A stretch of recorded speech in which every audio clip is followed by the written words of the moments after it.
Olá, bem-vindo! Estamos começando mais um episódio do Sangue Azul Pod, podcast da Camilo dos Santos. E hoje a gente está recebendo um convidado muito especial que presta consultoria financeira, né, para Camilo dos Santos desde 2017. Eu vou falar aqui um pouquinho do currículo dele. Olha, ele é economista, formado pela UFJF, mestre em economia pela PUC do Rio, é sócio-diretor da Itaúba Serviços Especiais, empresa de assessoria e consultoria econômico-financeira, e professor da Uniacademia. Foi coordenador de MBA da PUC Minas, é assessor econômico-financeiro do Sindicato dos Estabelecimentos Particulares de Ensino da região sudeste de Minas e é membro do Conselho de Administração da Santa Casa de Misericórdia de Juiz de Fora. Tem uma bagagem boa nosso convidado, né, Ô, Maicon, boa tarde. Esse vale a gente até ler a mini bio, né? Porque a gente não ia conseguir decorar nunca. Jamais. Isso, né, Gisane? Eu fico muito feliz. Guilherme Ventura hoje está aqui com a gente, né? Professor, eu gosto sempre de chamar ele quando eu encontro professor. Boa tarde, professor. Bom dia, professor. Mas não pelo título, mas pelos ensinamentos, né, Gisane? Vamos tentar sugar ao máximo dele aqui hoje e que isso seja muito útil para o nosso time, né, que tá nos assistindo, e hoje em dia cada vez mais os nossos clientes nos assistindo também, Com que certeza. nos deixa com muito orgulho. Guilherme, muito obrigado pela sua participação aqui hoje com a gente. Uma boa tarde, né? Muito obrigado pelo convite, é uma honra para mim estar aqui no Sangue Azul Pod, né? Esperamos que tenhamos aqui um bom tempo aqui para a gente debater coisas, conversar coisas interessantes aí do campo de economia, de finanças, ligado ao transporte também, né? Eu agradeço o convite, estou revivendo aqui, eu tive a oportunidade de entrevistar o Guilherme algumas vezes enquanto eu estava na TV ainda, e ele sempre muito professoral, né, para explicar, para falar. Então, assim, quando o Maicon falou que tinha acertado com ele, feito esse convite, eu fiquei muito feliz e tenho certeza que vai ser um bate-papo muito bacana, muito esclarecedor, porque esse nosso momento aqui é obviamente uma oportunidade da gente reforçar os valores da Camilo, né, da gente apresentar um pouquinho de cada setor, mostrar como é feito todo o serviço aqui, como está tudo muito integrado, mas também é uma prestação de serviço, né, não só para os nossos funcionários, para as famílias dos nossos colaboradores, mas também para todo o público que nos assiste. Então eu tenho certeza que vai ser muito proveitosa essa conversa aqui hoje. Ô, Ventura, a gente faz, eu vou te chamar de Ventura igual eu te chamo, com certeza, na nossa rotina. Um dos objetivos desse nosso podcast, que é um bate-papo, né? Não é uma entrevista, é a gente também valorizar um pouco a história da empresa e pessoas que colaboraram com essa história que muita gente nem sabe como, nem conhece, né? Eu queria que você contasse um pouquinho de como que a Camilo apareceu dentro da sua trajetória, porque, como a Gisane falou, você dá tiros assim em vários segmentos diferentes. Como é que a Camilo apareceu para você? Bom, a Camilo apareceu primeiramente, eu tinha contato às vezes social com o Eduardo, assim, tipo, muito raro, né? Mas quando a minha empresa teve um contrato de gestão inicial lá no Empresarial Parque Sul, né? Uhum. Então, que ali, o centro empresarial em Matias Barbosa, mas muito coladinho em Juiz de Fora, né? A gente costuma brincar que lá ainda era o lixão de Juiz de Fora quando a gente chegou, então para acabar com o lixão, preparar o empreendimento, é uma coisa muito inovadora para a região, para o Brasil mesmo na época, né? E nós começamos ali, num primeiro momento, a estruturar o empreendimento, né? Transformar aquilo numa companhia de empreendimentos voltada à parte de locação para empresas, e aí acompanhamos obra durante o início e tínhamos uma missão importante ali, começar com as primeiras ocupações lá no Parque Sul, né? O Parque Sul estava começando a se abrir para os empreendimentos, e aí a gente começou e tinha uma rede de contatos e tudo mais, que no final das contas apareceu a oportunidade de se apresentar o Parque Sul para Camilo dos Santos, e aí a gente começou a interagir mais proximamente com o Eduardo, e era uma questão inovadora para a época, hoje muito comum, mas inovadora para a época. Quer dizer, o empresário pensar o seguinte: eu quero crescer o meu negócio e não necessariamente eu preciso de ter espaço próprio, eu preciso de ter uma boa espaço à disposição para uma boa operação, eu preciso de mais de produtividade e espaço bom do que estar imobilizado no imóvel próprio. Ele resolveu então sair do imóvel próprio, que era da Camilo dos Santos ali, na Henrique Burnier, pertinho ali de onde que é hoje o Shopping Jardim Norte, né? Coladinho ao Shopping Jardim Norte, e aí fez esse desafio de mudar para uma instalação moderna, né, um galpão muito estruturado, preparado para logística, né, em cross-dock, lá no Empresarial Parque Sul. Então, esse trabalho de fazer um galpão sob medida para Camilo dos Santos, que a gente coordenou na época esse trabalho e tudo mais, eu me aproximei do Eduardo a partir disso daí, da empresa, e depois apareceram algumas coisas mais pontuais. O Eduardo interessou-se de mostrar, fazer ele próprio empreender para fazer galpões para outras empresas. A gente chegou a apresentar isso para algumas outras empresas. Teve uma época que eu trabalhei num financiamento de parte de frota para ele, que ele me pediu para que eu pudesse ver junto a bancos. A gente trabalhou sobre isso também. Mas aí chegou próximo de 2017, por ali, ele foi procurado por uma operação muito grande, com uma coisa muito diferente, de uma operação de consórcio, um pessoal de fora, mas intermediada por amigos dele. E aí ele estava inseguro com relação era uma coisa muito diferente, ele pediu que eu escrutinasse um pouco mais a operação, e aí eu comecei a escrutinar e comecei a apontar determinados riscos e tudo mais, levantar determinadas informações que, no final das contas, ele viu que tinham passado um pouco ao largo, e ele esperava que a pessoa que tinha apresentado aquilo para ele tivesse amarrado melhor, e falou: Guilherme, olha só, se não fosse você, eu ia entrar num negócio que realmente poderia não ser tão bom como eu estava pensando e tal, e aí eu gostaria de me aproximar mais e tal. A gente montou aí, falou assim: ó, tô com um negócio lá dos terrenos lá da barreira, que eu preciso de alguma forma dar uma formatação final, assim, a gente está no meio lá da coisa para completar o empreendimento e tal. Aí a gente começou, então, são trabalhos na área de finanças, economia e finanças, né? Então eu trabalho muito interagindo lá com a equipe do Fernando, com a equipe da Celinha lá, né? E com o próprio Eduardo, né? Com você, né? Então a gente vem nesse lado e tem as questões ligadas. A gente fez um desenvolvimento para conseguir completar lá os objetivos do Eduardo lá no terreno do Ceasa, né? E aí depois levamos o foco lá para os terrenos lá da Barreira do Triunfo, que é um empreendimento, né, que muito importante para a cidade, vai ter chance de desenvolver muita coisa lá, e a gente então está ajudando o Eduardo e a Camila lá para esse empreendimento. Começou com o Parque Sul. Começou lá no Parque Sul. Então a gente já tem aí uma trajetória já que já tem 2 décadas pelo menos aí de contatos, né? E você trouxe para mim aqui um dado interessante. Já nesse empreendimento do Parque Sul, a Camilo, o Eduardo já mostrou um valor que a gente vem falando aqui, que a Camilo sempre foi muito aberta para o novo, né? Com certeza. E você sair de um imóvel próprio para um imóvel alugado num parque empresarial foi uma ousadia, isso que você está dizendo. Né? Hoje até assim parece comum, mas na época era muito inovador. Assim, a proposta do Parque Sul, ela veio o empreendedor tinha morado nos Estados Unidos, tinha visto os business parks lá e estava querendo, assim, quando a gente foi chamado, ele falou assim: eu queria um business park tropicalizado, né? Então a gente fez toda a formatação, né, de como é que poderia ser um centro empresarial com a vocação mineira aqui para conseguir fazer, assim, ter o interesse dos empresários aqui da região, né, as empresas novas que pudessem chegar para a região, né.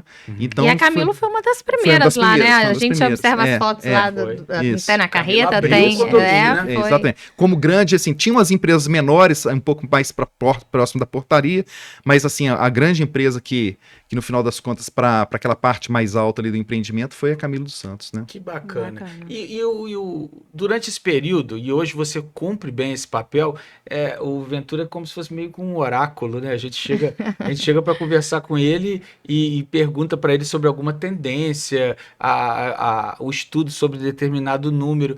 E você lidar com um perfil como o do Eduardo, o Eduardo mesmo fala, né, que ele prefere arriscar, agir rápido, arriscar, identificar o erro e se errar, volta atrás, do que ele analisar muito e talvez perder o trem da história, né? Como é que é essa relação sua com ele? Porque ele é muito arrojado e algumas vezes você tem que falar assim: calma aí, não tanto. Ou você estimula o jeito arrojado dele para criar oportunidade. É muito importante, isso aí é o espírito empreendedor, isso é que move, né, qualquer sociedade, qualquer cidade. Por que uma cidade vai melhor do que a outra? É porque os empreendedores ali vão melhor. Por que um país vai melhor? É porque os empreendedores. Então, toda a força é o empreendedorismo, toda a força esse vigor, né, de crescimento. A Camilo dos Santos, assim, é um vigor de crescimento, uma coisa impressionante, né? Então, o que a gente faz lá é colocar um pouco de método, né, só para dar um pouco mais de conforto nas decisões, né, no final das contas é isso. Então, mas ele é muito rápido para decidir e tem esse drive, essa força mesmo para botar as coisas para frente, né? Então ele realmente coloca as missões, coloca as metas e consegue arregimentar todas as energias, todas as forças para aquilo acontecer, né? Então é muito bom, muito estimulante, né? Mas assim, no final das contas, não é para travar, é para a gente colocar um método nas análises, né? E para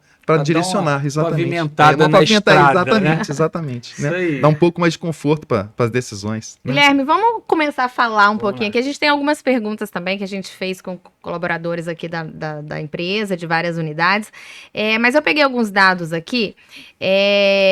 2023, o PIB do Brasil cresceu 2,9%, e aí, com isso, o país voltou a figurar entre as 10 maiores economias do país, né? E o desempenho do setor de transporte acompanhou esse crescimento. De acordo aqui com os dados da CNT, né, Confederação Nacional do Transporte, o movimento no transporte representa hoje cerca de 8% da fatia de 8% do PIB brasileiro. É uma fatia considerável, né? Ou seja, a gente está num setor que realmente tem importância nacional. Né? Não, muito importante, né? Assim, toda a principal logística de distribuição no Brasil, ela é rodoviária, então as empresas de transporte têm uma importância muito grande. A gente pode notar o seguinte, assim, esses números, por exemplo, mais recente de crescimento, mas se a gente for olhar, por exemplo, um pouquinho mais para trás, de 2019, pegando ainda a pandemia, logo na saída da pandemia, o setor de transporte cresceu muito, entendeu? Assim, que a gente conseguiu, assim, de fazer a economia funcionar durante o período da pandemia foi basicamente por causa do setor de transporte ter funcionado tão bem, né? Então, ele cresceu muito, inclusive, assim, todas as empresas cresceram bastante, então a gente vem experimentando essa importância e o crescimento do setor de transporte muito forte. Um dado interessante aqui da Fundação Dom Cabral, né, da representatividade de cada setor, de cada sistema, digamos assim, de transporte, né? O sistema rodoviário, ele é responsável por 75% da matriz de transporte no Brasil, ou seja, tudo que é produzido no Brasil, 75% é transportado através do sistema rodoviário. E aí a gente tem depois o sistema marítimo, que é 9,4%, sistema viário, 5,8%, sistema ferroviário, 5,4%, a cabotagem, que eu nem sabia o que era, fui pesquisar, que é entre os portos, né, do mesmo país, que representa 3%, e o sistema fluvial, 0,7%. Ou seja, estamos num setor realmente estratégico, né? Com certeza, muito estratégico. E por exemplo, se a gente, um passado recente aí, quando a gente teve um problema sério ligado à greve de caminhoneiros, por exemplo, assim, a economia sentiu, né? Naquele momento, assim, como é que foi uma coisa muito importante, né? Um baque, né? Então, assim, é um setor muito, que é o que a gente chama de B2B, né? Então, negócios entre empresas, então as empresas para funcionarem bem, né? Precisam de estar o setor de logística ali no meio para fazer com que essa logística aconteça, né, da forma com a melhor produtividade possível. Né? E isso, muitas vezes a gente ouve falar, e talvez tenha relação com o que você acabou de dizer, que quando a economia vai mal, o setor de transporte é o primeiro a sentir. Agora, quando ela recupera, ele também é o primeiro a se beneficiar, né? É por conta disso, né? Exatamente. Eu brinco muitas vezes lá com o Eduardo, com o Felipe, para saber e aí, como é que tá a economia, como é que tá a carga. Não, tem carga. Eu falei, tem carga, então a economia tá indo bem. Ele acaba sendo uma boa fonte para você, né? Com certeza. Termômetro. Isso é interessante, porque na pandemia, você citou a greve dos caminhoneiros, que foi um momento em que o país se viu dependente mesmo desse tipo de transporte, conforme a Gesane trouxe o número aqui. Agora, na pandemia, a gente viu a outra ponta, né? Que é na hora que precisou mais, quem apareceu ali para ir se tornando, inclusive, a gente falava muito disso, né? Essencial. É o serviço essencial, né? Foi o transporte que nos ajudou na economia naquele momento, né? Com certeza, né? Então, e o setor de transporte cresceu, né? Ganhou ainda mais importância, né? E você vê lá o próprio desempenho da Camilo dos Santos, né? Assim, o crescimento dela, assim, desses anos para cá, de 5 anos para cá, mostra muito dessa lógica aí, dessa importância e de pegar esse vapor desse crescimento dessa área também, né? Pois é. Guilherme, eu queria até aproveitar isso que você falou. A Camilo, da pandemia para cá, nós estamos falando aí de 4 anos, né, de pandemia para cá. Ela cresceu muito. Hoje, estava até comentando com a Luísa, que estava vindo comigo aqui agora vindo para cá, eu estava comentando isso para ela. Hoje, mais de 70%, quase 80% dos nossos funcionários hoje têm menos de 3 anos de casa. A empresa dobrou de tamanho da pandemia para cá em número de funcionários, em número de unidade, em faturamento, em movimentação. A que você credencia, aí com um olhar de economista, com um olhar de número, de relatório, a que você credencia esse crescimento da Camilo? Porque as pessoas falam, o setor de transporte todo cresceu.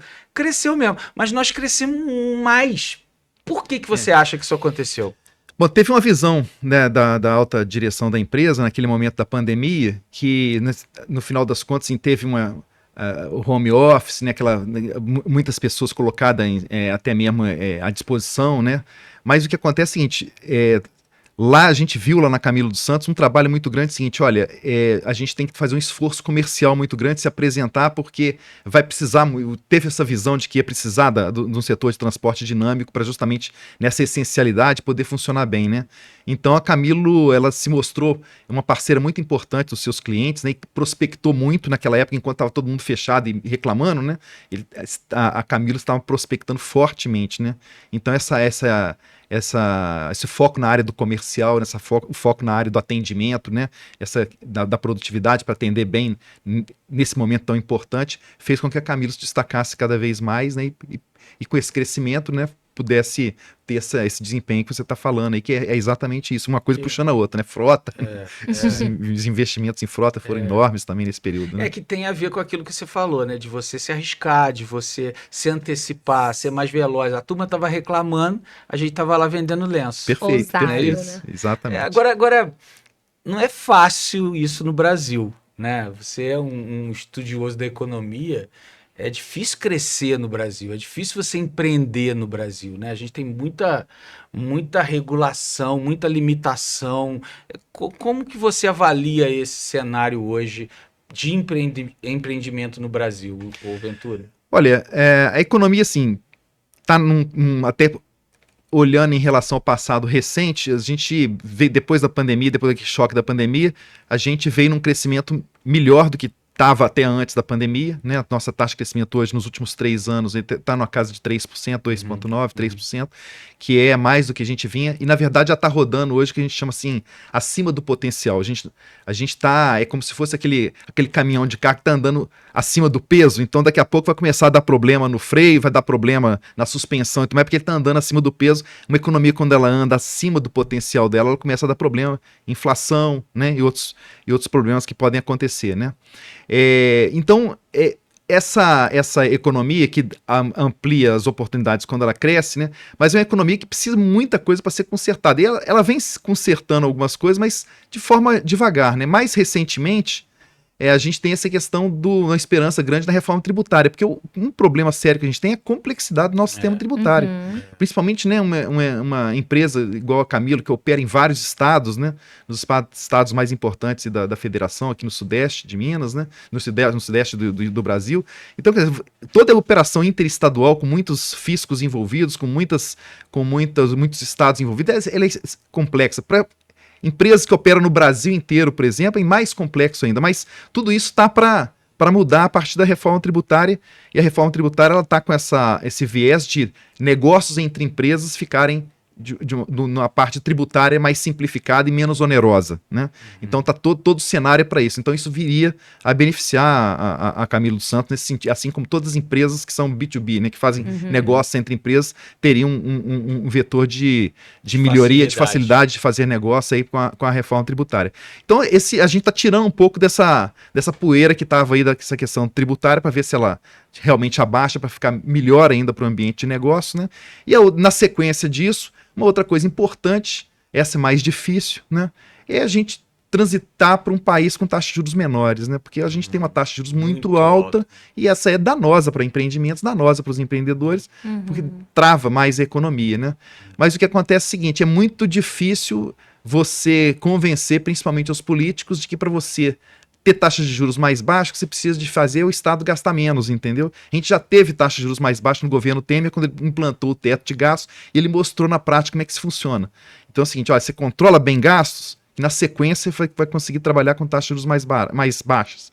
A gente já teve isso aí. Na época, assim, toda a teoria econômica é nesse sentido, foi feito um experimento aqui nesse sentido, colheu os resultados que todos os economistas falavam que iam colher, mas o que acontece depois, assim, não, o que precisa fazer é sentar o pé no gasto, porque com isso aí vai ampliar, e aí, na verdade, junto vai a taxa de juros. Então, a gente agora está num momento agora de subir taxa de juros de novo, que é ruim para a economia, né? Vou aproveitar essa sua pergunta aqui. Quando a gente fica aí envolvido, lê o noticiário, ouve o noticiário da editoria de economia, muito se fala em taxa de juros, inflação, IPCA e tal. Eu queria entender, né? Eu imagino, assim, eu sou leiga, imagino também que tem muita gente nos assistindo que também é leigo. Qual a relação? Por que se fala assim, para conter a inflação, quando a inflação está aumentando, para conter a inflação a gente tem que elevar a taxa de juros, é isso mesmo? É isso mesmo. Tem assim, o principal sistema de controle de inflação no mundo inteiro, o sistema de metas de inflação, a gente já está nele há algum tempo, e com o Banco Central independente, que se tem o seguinte, o Banco Central tem assim, a autonomia para perseguir o controle da inflação, colocar a inflação dentro da meta, né? A ferramenta clássica para isso aí é justamente a taxa de juros. Por quê? É porque normalmente um dos sinais quando a inflação está alta é que no final das contas, no balanceamento entre oferta e procura, de alguma forma está pressionando os preços para cima. Ou por alguma coisa que a demanda está muito alta, porque está dando alguma carência de oferta. Mas, independente de qualquer coisa, quando você injeta taxas de juros maiores, a demanda diminui. Por que a demanda diminui? Porque é o seguinte, com taxas de juros mais altas, os consumidores se retraem um pouco para fazer as suas compras no crediário, o crediário fica mais caro, todas as decisões de médio prazo ficam mais onerosas, as empresas tendem a investir menos, então isso dá uma esfriada na economia. Quando desacelerar mesmo. Desacelera mesmo, e aí quando você desacelera a economia, você diminui a pressão da demanda, isso reflete sobre os preços dão uma acalmada, alguns preços podem cair, outros andar mais devagar, e com isso aí você coloca a inflação mais sob controle. Então assim, é o mecanismo clássico, realmente você tem a taxa de juros básica dentro da economia para você fazer essa política monetária para combater a inflação. Entendi. Né? Mas o que acontece que no nosso caso aqui, que eu estava falando anteriormente, é que a gente fica assim, pisando no freio e no acelerador ao mesmo tempo. Então a gente, entendeu? Esse é o problema. Porque não sai do lugar. Aí o que acontece? Mete o pé nos gastos, aumenta demais os gastos, por causa disso tem que aumentar a taxa de juros. Então a gente fica nessa coisa, né? Fica equilibrando o pratinho. Exatamente. E fica rodando o pratinho, um jeito caro de rodar o pratinho. Esse é o problema, né? Porque com taxas de juros muito altas, né? Isso é muito ruim para o próprio governo, que paga muitos juros, para a economia que investe menos, para o consumidor que acaba consumindo menos é ruim, né? Ô Ventura, agora você falou um pouquinho da alma da empresa e relacionou isso ao momento que ela está vivendo hoje de um crescimento bastante considerável. Você está traçando também um cenário econômico que hoje, segundo você, você usou um termo acima do potencial. Acima do potencial. Como é que você avalia a perspectiva para o setor de transporte, para o perfil da Camilo, cruzada com esse cenário econômico nesses próximos anos? Olha, o que acontece é que o setor de transporte ele tem assim, um efeito multiplicador dentro da economia. Quando o PIB cresce, o setor de transporte acaba crescendo até um pouco mais do que o próprio PIB, né, por causa desse dinamismo dele. Então, a partir do momento que a gente vai crescer a economia de forma sustentada, não vamos conseguir crescer esses 3,5%, que seria bom, mas do jeito como está a economia não suporta isso, já está esbarrando na inflação, mas nosso limite, de repente, no PIB potencial crescer para 2,5%, o setor de transporte vai ter um crescimento sustentável, e que é bom, a economia crescendo de forma sustentável, o solavanco é que é ruim, porque as empresas se preparam para crescer, igual a gente estava falando, de toda essa infraestrutura, então é bom que a economia cresça de forma sustentada, sem grandes solavancos, para você ter condição, então, de seu modelo de negócio, né, ter condições de ter uma perenidade, uma coisa que não tenha altos e baixos, né, para você crescer de forma sustentada. Então é importante isso, por isso que é muito importante não ter cavalo de pau dentro da economia. Na hora que a coisa começa a fugir um pouco do controle, é você tentar fazer igual agora o Banco Central se antecipando e falando, olha, nós temos que dar uma subida de juros agora para deixar a coisa sob controle, porque uma inflação muito alta que precisa, por exemplo, a gente teve no governo Dilma alguma coisa assim, começou a fugir sob controle, a economia deu um cavalo de pau e no final das contas entrou numa recessão muito forte, que foi muito danosa para a economia, porque justamente foi assim, ela perdeu sustentabilidade. Então, Agora o que a gente precisa fazer é o seguinte, é dar essas pequenas correções aí para manter o crescimento sustentado. Entendi. Né? Quanto menos susto a gente tiver, Exatamente. é melhor, né? A gente Perfeito. fazer um Perfeito. crescimento irregular. É isso aí, É isso? é isso aí. É isso Ô, aí. Ventura, essa primeira parte da nossa conversa, a gente tinha muito esse objetivo também de dar segurança para o time que está nos assistindo, né? Segurança de como que isso está sendo planejado, qual a relação desse crescimento com a economia, a importância de você estar num projeto que cresce de um setor como o transporte. Então, o nosso colaborador, eu imagino que ele fica mais seguro ouvindo o que você falou. Mas a gente também quis aproveitar e a Gesane foi buscar dúvidas desse nosso colaborador, seja em relação ao momento da empresa, aos transportes, como a própria economia pessoal, né? Para a gente tentar explorar um pouquinho da sua consultoria, né? Então ela gravou Tem alguns algumas depoimentos. perguntas mais gerais, tem algumas perguntas mais específicas, mas eu acho que vai ser bacana e esclarecedor para todo mundo que está nos assistindo. vamos Vou te colocar convidar isso. aí para colocar o fone para a gente poder ouvir. Coloca pra gente, por favor, Felipe. Oi, eu sou o Andrew, da Unidade de São Paulo, e gostaria de saber como você avalia a atual situação econômica brasileira. Ô, Andrew, prazer estar aqui com você no podcast da Camilo Santos. A gente até comentou um pouquinho antes, nós estamos numa fase assim, grande de desafio dentro da economia brasileira, porque ela está com alguns desajustes e está fazendo necessário subida da taxa de juros agora, né? A gente está com déficit público ainda preocupante, né? E a dívida pública, por causa desse déficit público, subindo muito. Então, nós estamos precisando de uma arrumação nessa casa, entendeu? Tudo leva a crer que realmente o Ministério da Fazenda está preocupado com isso, está convencendo o presidente de fazer esses ajustes, mas está todo mundo aguardando os próximos passos, né? Para justamente a gente conseguir ir naquele caminho da sustentabilidade que a gente está falando. Hoje, nós estamos com assim, essa preocupação muito grande que a dívida, desde o início desse terceiro governo Lula, subiu demais. A economia está andando acima do potencial dela, conforme a gente comentou, está fazendo subir as taxas de juros e esperamos que haja uma arrumação geral para a gente voltar para um crescimento mais sustentado, que não vai ser esses 3 e pouco que ela está rodando hoje, mas talvez alguma coisa na casa dos 2,5. E aí, se a gente crescer 2,5 de forma sustentada durante muitos anos, sem ter cavalos de pau na economia, a gente tem condição de fazer esse Brasil ficar muito melhor para todo mundo. Torcer para sair logo essa reforma tributária também, né? Próxima Vamos pro pergunta. Olá, meu nome é Janaína, sou da unidade de PPY e gostaria de saber qual a melhor alternativa para quem está com dívidas no cartão de crédito. Pergunta boa. Ô, Janaína, realmente as dívidas com cartão de crédito são as dívidas mais caras que existe dentro do sistema bancário, dentro do sistema de crédito. Então, é extremamente importante que você, com a ajuda que seja de pessoas da sua família, do seu círculo de confiança, mas você sair dessas dívidas o mais rápido possível.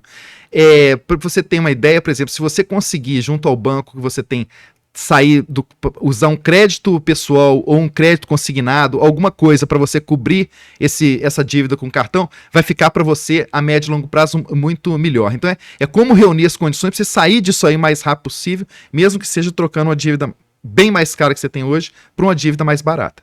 Ok. Imagino que essa pergunta interessou muita gente. Oi, eu sou a Tiffany de PTR e gostaria de saber quais são suas dicas para quem está endividado e como se livrar delas. Ô, Tiffany, isso primeiro é uma coisa bastante comum, né? A gente tem um nível de endividamento dentro dos consumidores bastante grande, né? É importante não deixar essas dívidas fugirem ao controle. O que precisa é um planejamento grande, né? Precisa de realmente tem que ser alguma coisa envolvendo toda a família, né?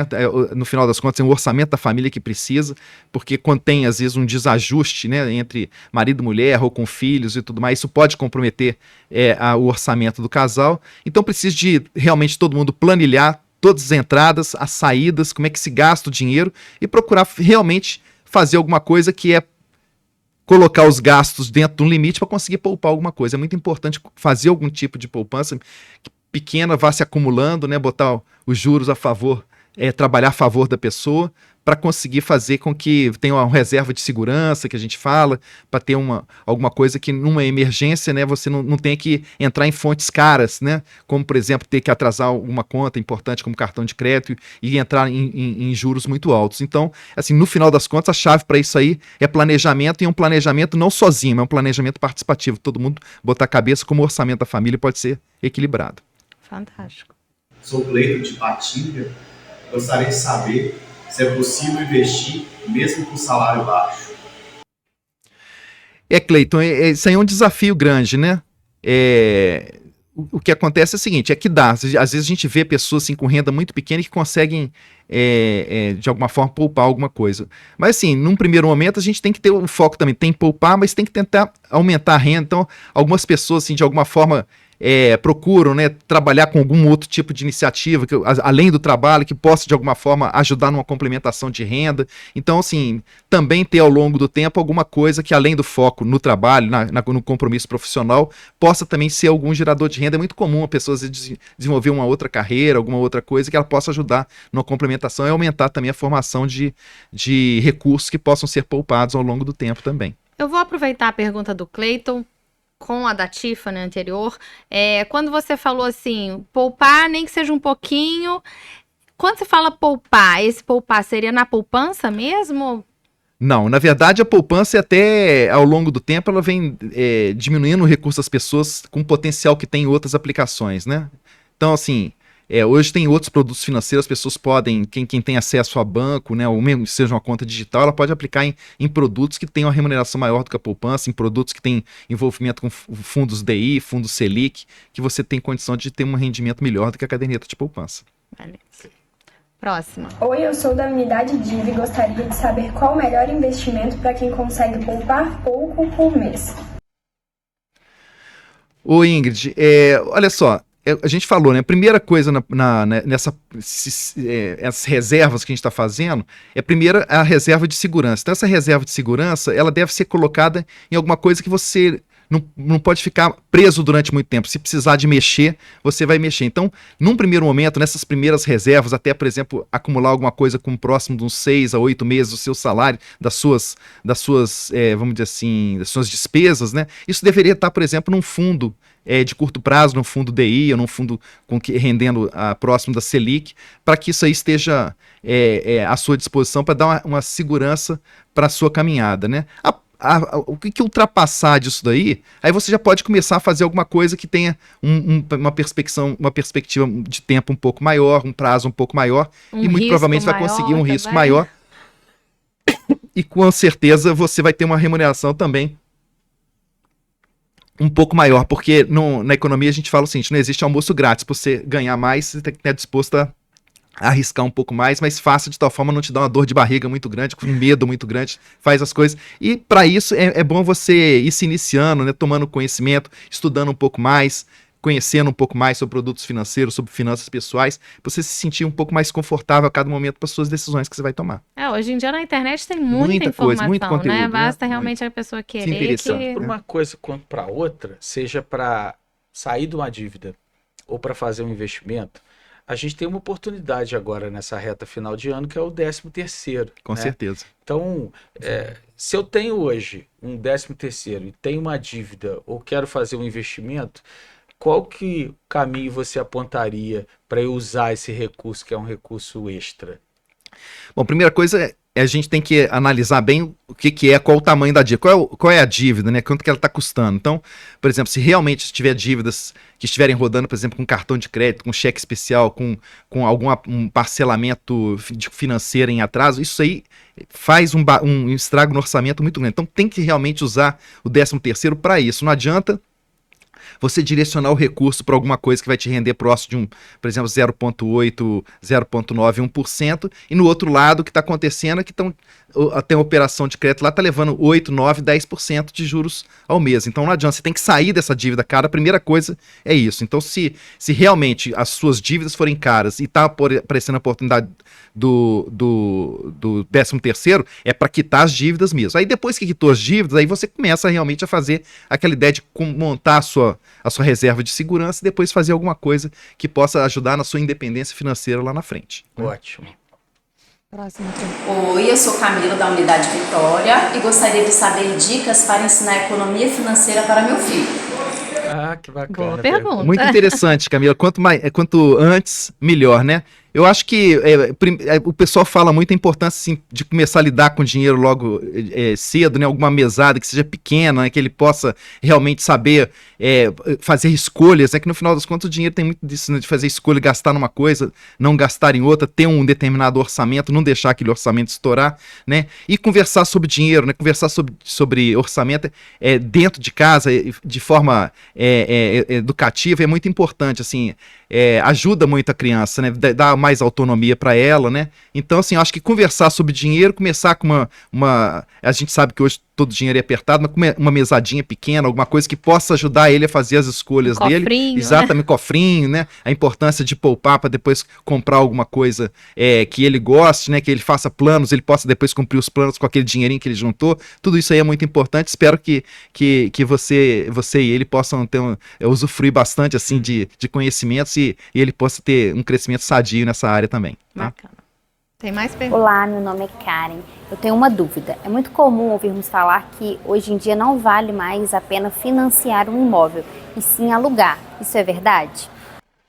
Oi, Karen. Prazer aqui falar com você pelo podcast aqui.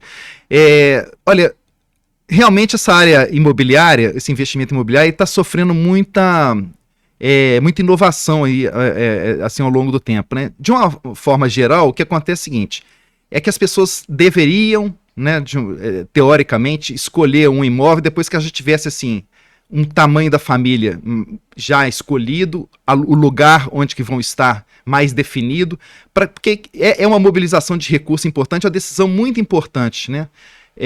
A gente, nas finanças pessoais, a gente tem uma coisa muito interessante, o seguinte, quando as pessoas estão com confiança no futuro, a gente vê isso aí de duas formas, né? Assim, confiança no futuro faz um filho e compra um imóvel. Então, são duas coisas de um sinal de confiança muito grande no futuro. É um projeto de muito longo prazo, né? Você vai financiar um imóvel, cara, você vai ver lá as condições, 25, 30 anos, né? Uhum. Então, hoje, o que normalmente as pessoas fazem, né?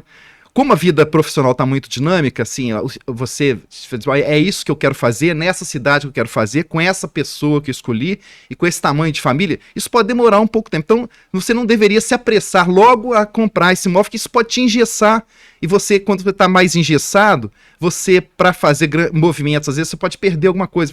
Comprou um imóvel, vai ter que mudar de cidade. Às vezes precisa de vender aquele imóvel para fazer um recurso para ajudar na sua mudança. Vai ter que dar um desconto grande no imóvel para conseguir sair dele rápido. Lembrar que o imóvel é alguma coisa não líquida, né? Você não tem liquidez quando você está com um investimento imobiliário. Então a gente nota cada vez mais essa ideia de que o alugar, principalmente no início da carreira profissional, é o mais interessante, e focar nesse crescimento da poupança, nesse crescimento desses investimentos que vão ajudar nessa independência financeira lá na frente. E depois que realmente tiver uma poupança maior, que tiver uma definição maior da família, e tiver uma estabilização profissional maior, aí sim definir se vale a pena realmente comprar o imóvel. Mas hoje a gente vê o seguinte, o crescimento imobiliário no Brasil, ele é pujante, né? É um crescimento importante, mas a gente vê que esse crescimento, assim, em economias mais dinâmicas, por exemplo, grandes capitais, você já tem hoje a lógica do imóvel como mobilidade urbana. As pessoas, assim, realmente em imóveis pequenos, mais próximos do trabalho, ele mudou de trabalho, ele muda rapidamente do imóvel. Então, assim, tem uma dinâmica muito grande. E você, assim, dessa forma, né, você fica mais leve para poder realmente aproveitar todas as oportunidades profissionais sem fazer com que uma coisa que não tem muito a ver com isso te prenda, entendeu? Porque você fez um investimento muito grande, você tá mais preso naquilo. Então, deixar para essa decisão realmente dessa aquisição do imóvel um pouquinho mais lá para frente, depois que já pelo menos já definiu o tamanho da família, já definiu onde que vai ficar em termos de cidade, né, descer essa decisão para esse momento. Mas em linhas gerais, para quem tem dinheiro para investir, o imóvel ainda continua sendo um bom investimento. Olha, depende, porque vamos dizer assim, qual que é se você tem muito dinheiro, você vai diversificar e pode ser que o imóvel sempre aparece como uma diversificação do investimento. Mas quando você não tem muito dinheiro, qual que é o problema do imóvel? O problema do imóvel é o seguinte, eu comprei um imóvel, puxa vida, mas acontece o seguinte, eu gostaria de vender uma parte do meu imóvel. Não tem como você vender a cozinha e ficar só com a sala e o banheiro, entendeu? Você, no final das contas, o imóvel é um conjunto que é aquele conjunto todo. Hoje você tem produtos financeiros que replicam a realidade imobiliária, entendeu? Tem uma indústria de fundos imobiliários gigante. Ah, não, eu quero ter imóvel para ter, por exemplo, a renda de aluguel. Ah, que maravilha. Então é o seguinte, você tem determinados fundos imobiliários que vão te dar a renda de aluguel. E esses fundos imobiliários, o que vai acontecer é o seguinte, ele tem uma trajetória com um rendimento mais ou menos estável, e o que acontece? Quando você perde inquilino, você não vai a zero. Quando você está com um imóvel próprio, o que acontece é o seguinte, você tem uma renda de aluguel. A hora que perdeu um inquilino, enquanto não chega um outro, você foi a zero de renda de aluguel e começou a gastar IPTU e condomínio com aquilo ali. Fica uma coisa meio volátil demais, entendeu? Para quem tem uma carteira muito grande, isso não é muito problema. O problema é quando você tem uma carteira pequena, você pode dizer, eu quero ter renda de aluguel. Ótimo, você pode ter produtos financeiros que repliquem o aluguel sem estar grande e fortemente imobilizado, entendeu? Então é nesse sentido. Ok. Olá, eu sou a Virgínia, da unidade BHZ, e a minha pergunta seria, como que o aumento de cobranças de tributos no mercado interno agora, a inflação, o aumento da inflação e as novas taxas sobre produtos importados impactam no nosso segmento, no setor de cargas fracionadas?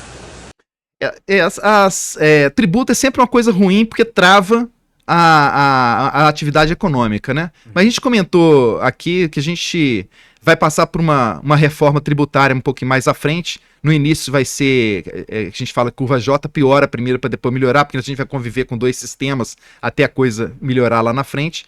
Agora, a questão da inflação, essa é realmente, que você comentou, é uma preocupação, né? De como a gente voltar a ter sustentabilidade, assim, um crescimento sustentável, sem aquela ameaça de um cavalo de pau, ser alguma coisa que precisa de frear muita economia. Às vezes a gente lê no jornal a questão seguinte, fala-se muito o negócio do pouso suave, né? O que é a ideia do pouso suave? Vai começar a fazer um combate à inflação, igual, por exemplo, os Estados Unidos precisou de levar a taxa de juros fortemente lá também, e aí a economia começa a se ressentir. O que é um pouso suave? É você sair de uma economia que às vezes está crescendo 3% com a inflação ultrapassando a meta, e ela vinha ali para um crescimento de 2%, de 1%, mas não resvalar para descer para uma recessão, entendeu? Então essa sintonia fina que é importante. Então assim, tá todo mundo preocupado, é o seguinte, para a gente fazer um pouso suave.